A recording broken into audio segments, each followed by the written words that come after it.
तो इसके पहले वाले में हमने कुछ वृत्त के कॉन्सेप्ट जैसे कि जीवा, त्रिज्या, व्यास, परिधि, ये सब क्या होते हैं उसको सीख लिया है। और किसी भी वृत्त में जो एक जीवा होती है उस पर केंद्र से डाला गया लंब जीवा को समद्विभाजित करता है, इसके कॉन्सेप्ट को सीख लिया। इसके आधार पर एक प्रश्न भी सॉल्व किए थे। तो इस वाले में कुछ और सारे सवाल को भी हम सीखेंगे। जैसे यहाँ पर सेकंड क्वेश्चन दिख रहा है कि पार्श्व चित्र 13.8, तो ये जो बगल में 13.8 नाम का एक चित्र छपा हुआ है, इसमें ओ वृत्त का केंद्र है। ओ जो है ये वृत्त का केंद्र है और वृत्त की त्रिज्या 13 सेंटीमीटर है। ए बी वृत्त की जीवा है। ए बी जो है वृत्त की जीवा है। यदि लंब ओ एम लंब 5 सेंटीमीटर हो तो ए बी की लंबाई यानी कि जीवा की लंबाई ज्ञात कीजिए। तो जैसा जैसा प्रश्न में कहा है वैसा वैसा हम सॉल्व करते हैं। यहाँ पर सबसे पहले एक सर्कल बना लें अपनी तरफ से। तो ओ वृत्त का केंद्र है, ओ वृत्त का केंद्र है और वृत्त की त्रिज्या 13 सेंटीमीटर है। तो एक पहले जीवा बना लें, ए बी नाम की जीवा, और फिर इस ओ केंद्र से इस पर एक लंब डाला गया है जिसका नाम है ओ एम और इसकी लंबाई है 5 सेंटीमीटर। और वृत्त की जो त्रिज्या है वो है 13 सेंटीमीटर। तो त्रिज्या मतलब होता है केंद्र से परिधि की जो दूरी होती है उसे बोलते हैं त्रिज्या। ठीक है, तो ये केंद्र है और ये परिधि पे पड़ा हुआ एक बिंदु है ए, इसी को कर दें त्रिज्या। तो ये है अपना 13 सेंटीमीटर। ठीक है, तो ए बी की लंबाई ज्ञात कीजिए, इस ए बी की लंबाई ज्ञात कीजिए। तो सबसे पहले जो जो चीज़ दिया हुआ है उसको हम लिख लेंगे, यानी कि दिया है, इंग्लिश में बोले तो गिवन। ठीक है, गिवन में क्या है, एक त्रिज्या दिया है, ओ ए नाम की एक त्रिज्या दिया है 13 सेंटीमीटर। फिर ए बी नाम की एक जीवा दिया है। ठीक है, ओ एम नाम का एक लंब है, ओ एम नाम का एक लंब है जिसकी लंबाई 5 सेंटीमीटर है। प्रश्न में पूछा है कि ए बी की लंबाई बताओ, यानी कि जीवा की लंबाई बताओ। अब हमें एक चीज पता है कि ओ एम जो है वो लंब है ए बी पर, ओ एम लंब है ए बी पर। इसका मतलब ये हुआ कि ए एम और बी एम ये दोनों आपस में बराबर होंगे, क्योंकि जो लंब होता है वो जीवा को 2 बराबर खंडों में बांट देता है। तो जितनी दूरी ये होगी उतनी दूरी ये भी होगी। तो ऐसे हम लिख सकते हैं यहाँ पर कि A M is equal to B M और दोनों ही बराबर होगा जीवा के आधे के, ए बी बाई 2। ये चीज़ हमें पता है। तो इसी में हम सबसे पहले ए एम निकाल लेते हैं, ये जो ए एम है इसी को निकाल लेंगे। अच्छा, जब लंब पड़ा हुआ है तो इसका मतलब कि ये 90 डिग्री का कोण बनेगा यहाँ पर, क्योंकि लंब पड़ा है, परपेंडिकुलर है। और जब परपेंडिकुलर बन गया तो हमें ये त्रिभुज दिख रहा है, और ये त्रिभुज कैसा त्रिभुज है, तो समकोण त्रिभुज है, राइट एंगल ट्रायंगल है। तो राइट एंगल ट्रायंगल जब भी हमें मिले तो हम एक थ्योरम लगाते हैं जिसको बोलते हैं पाइथागोरस प्रमेय। पाइथागोरस प्रमेय मतलब ये होता है कि कर्ण पर बना वर्ग वो लंब पे बने वर्ग और आधार पर बने वर्ग के योग के बराबर होता है।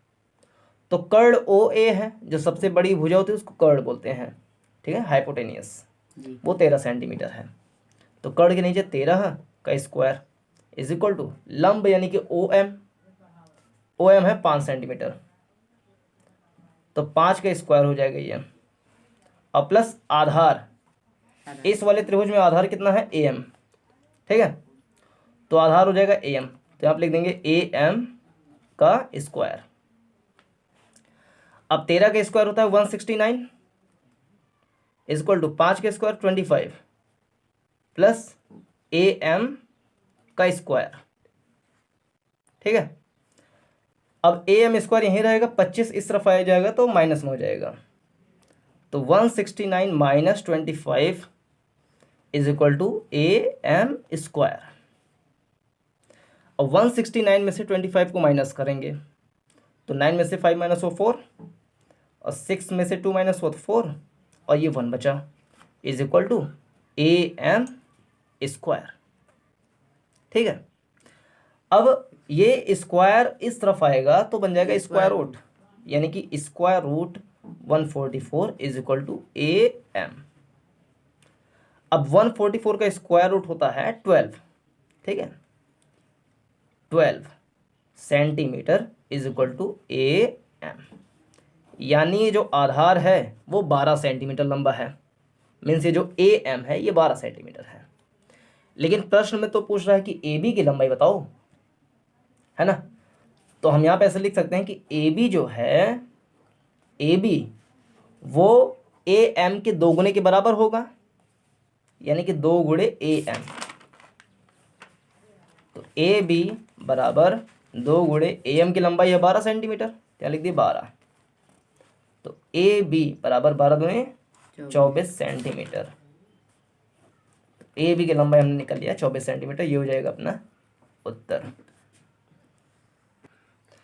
अब तीसरा प्रश्न है, एक वृत्त में एक 10 सेंटीमीटर लंबी जीवा खींची गई है जिसकी वृत्त के केंद्र से दूरी 12 सेंटीमीटर है, तो वृत्त की त्रिज्या ज्ञात कीजिए। तो एक वृत्त में एक 10 सेंटीमीटर लंबी जीवा खींची गई है, तो सबसे पहले हम एक वृत्त को बना लेंगे ऐसा, और इस वृत्त में 10 सेंटीमीटर लंबी जीवा, जीवा मतलब होता है परिधि की किन्हीं भी 2 बिंदुओं को मिलाने वाली रेखा को जीवा कहते हैं, जो केंद्र से ना होकर के जाए। तो मान लो एक बिंदु ये है, एक बिंदु ये है, परिधि पे दोनों बिंदु हैं, इन दोनों बिंदु को ऐसे मिला दिए और दोनों बिंदु का नाम दे दिए ए और बी, और जिसकी लंबाई 10 सेंटीमीटर है, ऐसा प्रश्न में कह रहा है।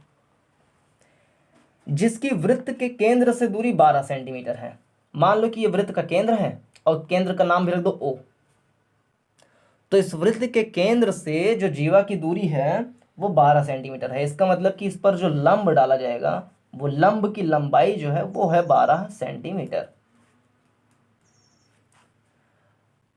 फिर वृत्त की त्रिज्या ज्ञात कीजिए। वृत्त की त्रिज्या, इसका मतलब होता है कि केंद्र से परिधि की दूरी को त्रिज्या बोलते हैं। ये ओ केंद्र है, ए एक प्रकार से परिधि पड़ा हुआ बिंदु है, तो ओ से ए की दूरी यानी कि त्रिज्या की दूरी, यही आपसे पूछ रहा है, ये आपका प्रश्नवाचक चिन्ह है। तो जो जो चीज प्रश्न में दिया हो उसको पहले लिख लेंगे, यानी कि गिवन, अगर हम लिखें इंग्लिश में तो गिवन लिख सकते हैं। गिवन में दिया है ए बी, ए बी जो कि एक जीवा है और इसकी लंबाई 10 सेंटीमीटर है। ओ एम, ये मान लो जिस बिंदु पे आके गिर रहा है इसका नाम रख दो एम, तो ओ एम ये एक प्रकार का लंब है जिसकी लंबाई 12 सेंटीमीटर है। और एक आपको पता है कि केंद्र से जीवा पर डाला गया लंब जीवा को 2 बराबर भागों में बांट देता है, यानी कि ए एम जितना होगा उतना ही बी एम होगा, यानी कि 5 सेंटीमीटर ये होगा, 5 सेंटीमीटर ये होगा, और कुल मिलाकर के 10 सेंटीमीटर हो जाएगा। तो ओ एम लंब की लंबाई 12 सेंटीमीटर है। तो त्रिज्या यानी कि ओ ए आपसे पूछ रहा है, ओ ए मीन्स त्रिज्या, त्रिज्या पूछ रहा है। तो सिंपल सा लगाएंगे, पहले यहां पे लिखेंगे, ऐसे लिखना कि केंद्र से जीवा पर डाला गया लंब जीवा को समद्विभाजित करता है, समद्विभाजित करता है। सिंस, चूंकि केंद्र से जीवा पर डाला गया लंब जीवा को समद्विभाजित करता है, इसलिए AM बराबर होगा BM के और दोनों ही बराबर होगा AB के आधे के, AB/2। इसका सीधा सा मतलब ये है कि AM बराबर होगा BM के और AB यानी कि 10 सेंटीमीटर और 10/2 यानी कि 5 सेंटीमीटर, यानी दोनों की लंबाई कितनी है? 5 सेंटीमीटर है। AM 5 है, BM 5 है। अब जब AM मुझको पता चल गया, AM की दूरी 5 सेंटीमीटर है और OM की दूरी 12 सेंटीमीटर है, तो OA की दूरी निकालने के लिए हम पाइथागोरस प्रमेय लगाएंगे। पाइथागोरस प्रमेय तब लगता है जब कोई राइट एंगल ट्राइंगल बने, यानी कि समकोण त्रिभुज बने, यानी एक कोण 90 अंश का हो। तो यहाँ लिखेंगे बाय पाइथागोरस थ्योरम, पाइथागोरस प्रमेय से। पाइथागोरस प्रमेय ये कहता है कि हाइपोटेनियस का स्क्वायर, हाइपोटेनियस मतलब कि राइट एंगल ट्रायंगल की जो सबसे बड़ी भुजा है, यानी कि ये वाली कर्ड, हाइपोटेनियस का स्क्वायर बराबर होता है परपेंडिकुलर के स्क्वायर के प्लस बेस के स्क्वायर के। तो हाइपोटेनियस तो पूछ ही रहा है, तो h² रहने दिया ऐसे ही। परपेंडिकुलर यानी कि लंब है OM यानी कि 12 सेंटीमीटर, तो 12 का स्क्वायर प्लस बेस है AM यानी कि 5 सेंटीमीटर, तो 5 का स्क्वायर। तो h² इक्वल टू 12 बराबर में 144 प्लस 5 का स्क्वायर 25, तो h² इज इक्वल टू, इसको जोड़ लेंगे तो आ जाएगा 169। तो h इज इक्वल, ये स्क्वायर उधर जाएगा तो स्क्वायर रूट बन जाएगा, यानी कि स्क्वायर रूट में 169। तो h यानी कि हाइपोटेनियस आ जाएगा अपना 13 सेंटीमीटर। और यही हमें कर्ड पूछ रहा था, कर्ड में त्रिज्या पूछ रहा था, लेकिन त्रिज्या यहाँ पे कर्ड के रूप में है, तो यहाँ पे लिख देंगे ऐसे त्रिज्या बराबर 13 सेंटीमीटर, यहाँ कर देंगे आंसर। अब चौथा प्रश्न है, एक वृत्त में एक 8 सेंटीमीटर लंबी जीवा खींची गई है जिसकी केंद्र से दूरी 3 सेंटीमीटर है। इस वृत्त में खींची गई एक अन्य जीवा की लंबाई ज्ञात कीजिए जिसकी केंद्र से दूरी 4 सेंटीमीटर है। तो जैसा जैसा प्रश्न में कह रहा है वैसा वैसा हम करेंगे तो आराम से हमारा सवाल लग जाएगा। सबसे पहले सर्वप्रथम हम एक सर्कल यानी कि वृत्त बनाते हैं, थोड़ा तिरछा मिर्चा है लेकिन वृत्त है ये। वृत्त में एक केंद्र बिंदु ले लेते हैं सर, नाम नहीं दिया है इसलिए हम इसको नाम दे देते हैं ओ नाम का केंद्र है। और वृत्त में एक 8 सेंटीमीटर लंबी जीवा खींची गई है। तो मान लो कि एक जीवा ऐसी है, ये जीवा है और इसका नाम दे दो AB जिसकी लंबाई है 8 सेंटीमीटर, जिसकी केंद्र से दूरी 3 सेंटीमीटर है। यानी इस जीवा की जो दूरी है केंद्र से वो है 3 सेंटीमीटर, 3 सेंटीमीटर डिस्टेंस है यहाँ से यहाँ की दूरी। इसका मतलब कि ये लंब पड़ गया, इस पे क्या पड़ गया? लंब पड़ गया। इस वृत्त में एक खींची गई एक अन्य जीवा की लंबाई ज्ञात कीजिए जिसकी केंद्र से दूरी 4 सेंटीमीटर है। इसी वृत्त में एक और जीवा है जिसकी केंद्र से दूरी 4 सेंटीमीटर है। 4 सेंटीमीटर दूर आए और इसी सिधाने पे एक जीवा खींच दिया ऐसा। तो इस जीवा की लंबाई यानी CD की लंबाई कितनी है यही पूछ रहा है, जबकि इस वाले केंद्र से इसकी जो दूरी है वो 4 सेंटीमीटर है। तो यह है कुल मिलाकर के प्रश्न। तो कुछ लाइनें हम अपनी तरफ से खींचते हैं, जैसे कि एक लाइन ऐसे खींच ले, ये त्रिज्या जिसका नाम है OA और एक त्रिज्या जिसका नाम है OC, ठीक है। इस वाले बिंदु को हम नाम दे देते हैं M और इस वाले बिंदु को नाम दे देते हैं N। अब जो जो चीज प्रश्न में दिया हुआ है उसको हम पहले लिख लेंगे। तो दिया है एक जीवा, जीवा AB 8 सेंटीमीटर, दूसरी जीवा CD जिसकी लंबाई आपसे पूछ रहा है, OM यानी ये वाली दूरी OM वो दिया है 3 सेंटीमीटर, जबकि ON ये वाली दूरी दिया है 4 सेंटीमीटर। और आपको पता है कि त्रिज्या पूरे वृत्त में कोई भी त्रिज्या हो वो बराबर होती है, चाहे OA वाली त्रिज्या हो ये बराबर होगी OC के, ठीक है, यानी ये जितनी दूरी है वही दूरी ये भी होगी। तो चलो अब लगाते हैं। तो सबसे पहले हम ये करेंगे कि ये वाला जो त्रिभुज है इस त्रिभुज पे पहले काम करेंगे। त्रिभुज OMA में ऐसे लिखेंगे, त्रिभुज OMA में पाइथागोरस प्रमेय लगाएंगे इसमें भी। तो OA का स्क्वायर बराबर होगा OM के स्क्वायर के प्लस AM के स्क्वायर के। अब यहीं पे साइड में हम पहले AM की वैल्यू निकाल लें। तो AM जो है वो बराबर होगा BM के, और दोनों ही बराबर होगा 4 सेंटीमीटर के, है ना, क्योंकि ये पूरा 8 सेंटीमीटर था। तो वही केंद्र से जीवा पर डाला गया लंब जीवा को समद्विभाजित करता है। इसका मतलब ये कि ये 4 सेंटीमीटर और ये 4 सेंटीमीटर। तो इधर चलो OA ये त्रिज्या है, तो OA का स्क्वायर बराबर OM 3 सेंटीमीटर तो 3 का स्क्वायर प्लस AM तो ये आ गया अपना 4 सेंटीमीटर तो 4 का स्क्वायर। तो OA स्क्वायर बराबर 9 प्लस 16 तो OA स्क्वायर बराबर 25, 16 9 25। तो OA बराबर अंडर रूट में 25 तो OA बराबर 5 सेंटीमीटर। OA मतलब कि त्रिज्या आ गई अपनी 5 सेंटीमीटर।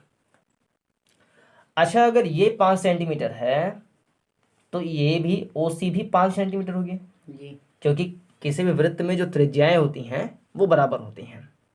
अगर ये त्रिज्या OA 5 सेंटीमीटर है तो ये OC भी ऑटोमेटिक 5 सेंटीमीटर हो जाएगी। अब इस वाले त्रिभुज में आएंगे, किस त्रिभुज में, त्रिभुज ONC में। तो यहां से लिखेंगे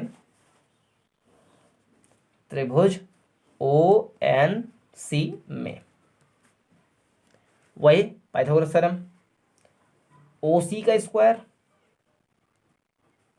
बराबर होगा CN की स्क्वायर के प्लस ON की स्क्वायर के ना। कर्ण पे बना वर्ग आधार और लंब पे बने वर्ग के योग के बराबर होता है जी। तो OC जो है वो है 5 सेंटीमीटर, 5 स्क्वायर, और CN हमको नहीं पता तो CN के स्क्वायर ऐसे ही लिख दिए, प्लस ON पता है 4 सेंटीमीटर तो 4 का square. 55 25 is equal to CN square plus 4 4 जा 16, 16 इधर आएगा तो माइनस में हो जाएगा, 25 माइनस 16 बराबर CN का स्क्वायर। 25 में से 16 गए 9 इज इक्वल टू CN का स्क्वायर। तो CN यहीं रह जाएगा, स्क्वायर जब इस तरफ आएगा तो बन जाएगा स्क्वायर रूट, यानी कि 3 सेंटीमीटर। ये आ गया अपना क्या, CN। ये जो CN है ये है अपना 3 सेंटीमीटर। अब जब CN 3 सेंटीमीटर है तो बताओ DN कितना होगा, DN 3 सेंटीमीटर हो जाएगा, है ना जी। हमें यही CD पूछ रहा था, यही CD की लंबाई पूछ रहा था।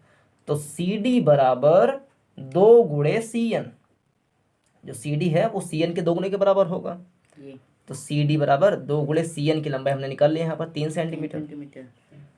तो CD बराबर 6 सेंटीमीटर। ये हो जाएगा अपना उत्तर, आंसर।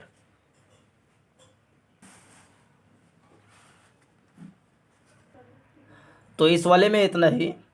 ये एक प्रकार से वृत्त से संबंधित दूसरा एपिसोड था। इसी तरीके से कुछ और एपिसोड आएंगे तो वृत्त वाला जो पूरा चैप्टर है वो समाप्त हो जाएगा। तो जो पहला वाला एपिसोड था, पहला वाला प्रोग्राम या वीडियो, उसको आप इस वाले वीडियो के डिस्क्रिप्शन में देख सकते हैं उसका लिंक। तो पहला वाला देखिए, दूसरा वाला देखिए, और धीरे धीरे पूरा वृत्त कक्षा 8 का जो है ऐसे ही ऑनलाइन माध्यम से पढ़ लेंगे, क्योंकि चल रहा है कोरोना का समय, लॉकडाउन की तिथि जो है बढ़ती जा रही है। तो ऐसे में समझदारी यही है कि जिस मोड में भी पढ़ाई हो सके उस मोड में पढ़ाई करें और अपने पढ़ाई का नुकसान ना करें। तो इसमें इतना ही। पूरा देखने के लिए धन्यवाद। इसको शेयर कर दीजिए दोस्तों के साथ ताकि उनको भी इसका लाभ मिल सके, उनका भी समय खराब ना हो। चैनल को सब्सक्राइब करके लाइक कर दीजिए। धन्यवाद।